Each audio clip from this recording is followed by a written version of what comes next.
कोकणात यावर्षी वातावरणात बदल झाला आणि त्याचा कुठेतरी तोटा आहे तो सिंधुदुर्ग जिल्ह्यातील आंबा व्यापारी आहेत, काजू व्यापारी आहेत त्यांना बसतोय आणि त्याच पार्श्वभूमीवर आज कोकणात एक भव्य असा मोर्चा आयोजित करण्यात आलेला आहे आणि या मोर्चाचं नेतृत्व करणार आहेत राजू शेट्टी. आपल्यासोबत राजू शेट्टी आहेत. मला सांगा, आज अशा पद्धतीचा एक मोर्चा होतोय. काय नेमका आंबा काजू व्यापाऱ्यांना फटका बसलेला आहे आणि कशा पद्धतीचा हा मोर्चा आयोजित करण्यात आलेला आहे? यावर्षी जो प्रचंड असा पाऊस पडला आणि त्यानंतर जसं स्विच ऑफ करतो त्या पद्धतीने एकदम पाऊस थांबला 1 नोव्हेंबरला आणि कडाक्याची थंडी पडली आणि वातावरणामध्ये झालेले हे जे बदल आहेत त्या बदलामुळं अति थंडी, अति पाऊस, धुकं याच्यामुळं आंब्याच्या कलमांना काजूच्या कलमांना मोहर मोठ्या प्रमाणामध्ये आला, परंतु तो सगळ्याच्या सगळा गळून पडला. 10% सुद्धा उत्पादन नाही अशा प्रकारची परिस्थिती झालेली आहे.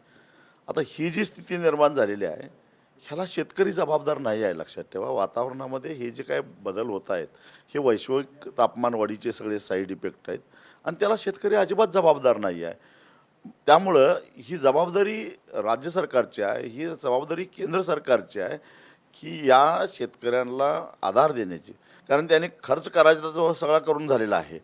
एका कलमापाठीमागे जवळपास 5,500 ते 6,000 रुपये खर्च येत असताना त्याला आता 1,000 रुपयाचा सुद्धा आंबा त्या कलमाला निघत नाही अशी परिस्थिती आहे. हा तोटा, हा खड्डा तो भरून काढणार कसा? काजूची अवस्था तीच आहे आणि त्यामुळं 50 वर्षामध्ये पहिल्यांदा असा प्रसंग आलेला आहे की आंबा उत्पादक, काजू उत्पादक सरकारकडं काहीतरी मागतोय, मदतीची अपेक्षा व्यक्त करतोय. त्याचा दोष नसताना निसर्गाकडून त्याला मोठा फटका बसलेला आहे आणि अशा परिस्थितीमध्ये त्या शेतकऱ्याला आधार द्यायचा नाही तर देणार कुणाला? आणि म्हणून आम्ही पहिल्यांदा 18 फेब्रुवारीला देवगडला एक मोठा बागायतदारांचा मेळावा घेतला. त्याच्यानंतर 4 मार्चला वेंगुर्ल्याला मेळावा घेतला. आम्ही सातत्यानं सरकारशी संपर्क साधण्याचा प्रयत्न करतो. मध्यंतरी पालकमंत्र्यांनी एक मुंबईमध्ये बैठक घेतली, पण त्या बैठकीतनं निष्पन्न काहीच झालं नाही हो. मी सरकारशी बोलतो, मुख्यमंत्र्यांशी बोलतो, अरे पण कधी बोलणार, कधी निर्णय होणार? इथं ॲडव्हान्स घेतलेल्या व्यापाऱ्यांच्याकडनं मुंबईच्या त्यांचा तगादा सुरू आहे. इथं उधारीवर आणलेल्या कीटकनाशक औषधं त्या दुकानदारांचा तगादा सुरू आहे. कारण का?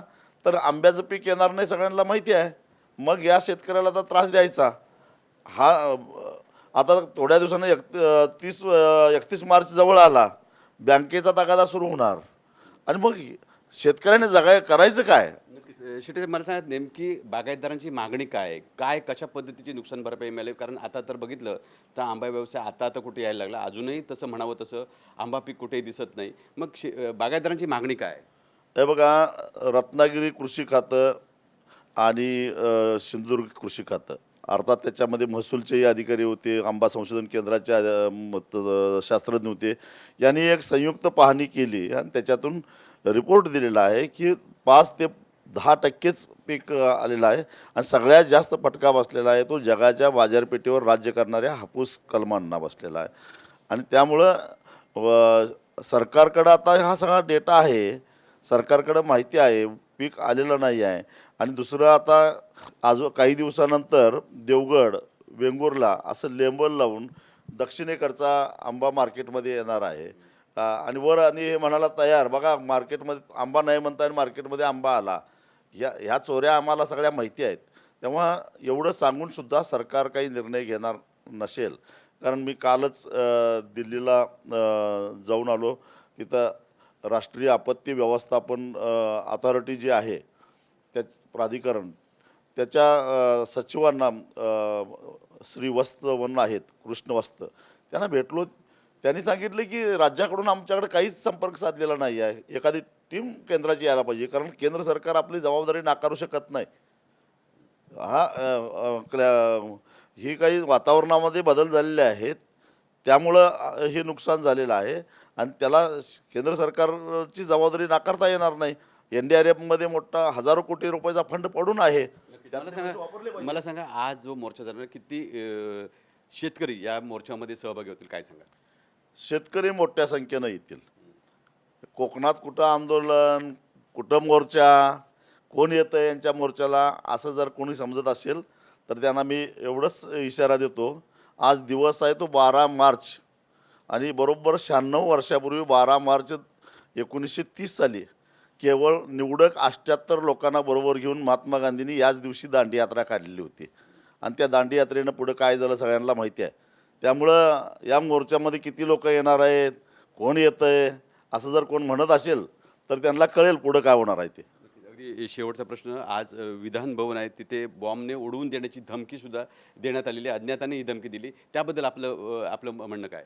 हे बघा, हळूहळू आता पेट्रोल डिझेलची टंचाई सुरू होणार, गॅसची बोंबाबोंब सुरू झालेली, हॉटेलं बंद पडायला लागलेले आहेत, हातावर पोट असणाऱ्या माणसाची उपासमार व्हायला लागली. कारण शहरात गरीब माणूस कोण आहे, गाव सोडून पोट भरायला आलेला हातावरचं पोट असणारा माणूस कष्टकरी, त्याला ना घर ना घाय, आणि अशा लोकांना कुठेतरी मेसमध्ये कुठेतरी चहा भजी खाऊन, वडापाव खाऊन किंवा हॉटेलमध्ये काहीतरी राईस प्लेट खाऊन दिवस काढणाऱ्या लोकांना आता उपासमार व्हायला लागल्या, कारण हॉटेलं बंद पडायला लागलेले आहेत. आणि त्यामुळे जनतेमध्ये एक मोठी अस्वस्थता आहे, मोठा राग आहे, आणि तो राग कुठंतरी व्यक्त होऊ नये म्हणून याने काय मेस्मासारखा काहीतरी कायदा काढला आहे. पण तरीसुद्धा लोकांचा क्षोभ काय कमी होणार नाही. आणि मग या सगळ्या गोष्टीवरचं लक्ष दुसरीकडे करण्यासाठी त्या डोनाल्ड ट्रम्पनं एप्स्टीनमधलं आपलं नाव बाहेर येऊ नये म्हणून इराणवर युद्ध लादलं. आणि हे आमचे गावठी डोनाल्ड ट्रम्प आता असले काहीतरी मेल टाकून सिद्ध करा, कुणी मेल केला आहे, कोण आहे तो अतिरेकी विधानसभा उडवणारा. काही नाही, हे फक्त नाटक आहे, बनाव आहे. कुणी विधानसभा उडवायला येत नाही. केवळ जनतेचं लक्ष वेधून दुसरीकडे वेधणं आणि आज जे काही लोकांच्यामध्ये अशांत आहे त्याचं लक्ष विचलित करण्यासाठीच हा सगळा प्रकार आहे. नक्कीच. तर हे होते राजू शेट्टी. आपण पाहत आहे की सिंधुदुर्ग जिल्ह्यात आंबा बागायतदार आहे, तो यावर्षी अडचणीत येण्याची शक्यता आहे. जर बघितलं तर युद्धाच्या पार्श्वभूमीवर यावर्षी परदेशात सुद्धा आंबा जाण्याची शक्यता कमी आहे, त्यामुळे आंब्याचा दर घसरू शकतो. त्यामुळे आंबा बागायतदार म्हणतात की आम्हाला नुकसान भरपाई द्यावी, अशा पद्धतीची मागणी केली जाते. आणि त्याच पार्श्वभूमीवर आजचा हा मोर्चा आयोजित करण्यात आलेला आहे. कॅमेरामन समित गजनेसह विकास गावकर, TV9 मराठी, सिंधुदुर्ग.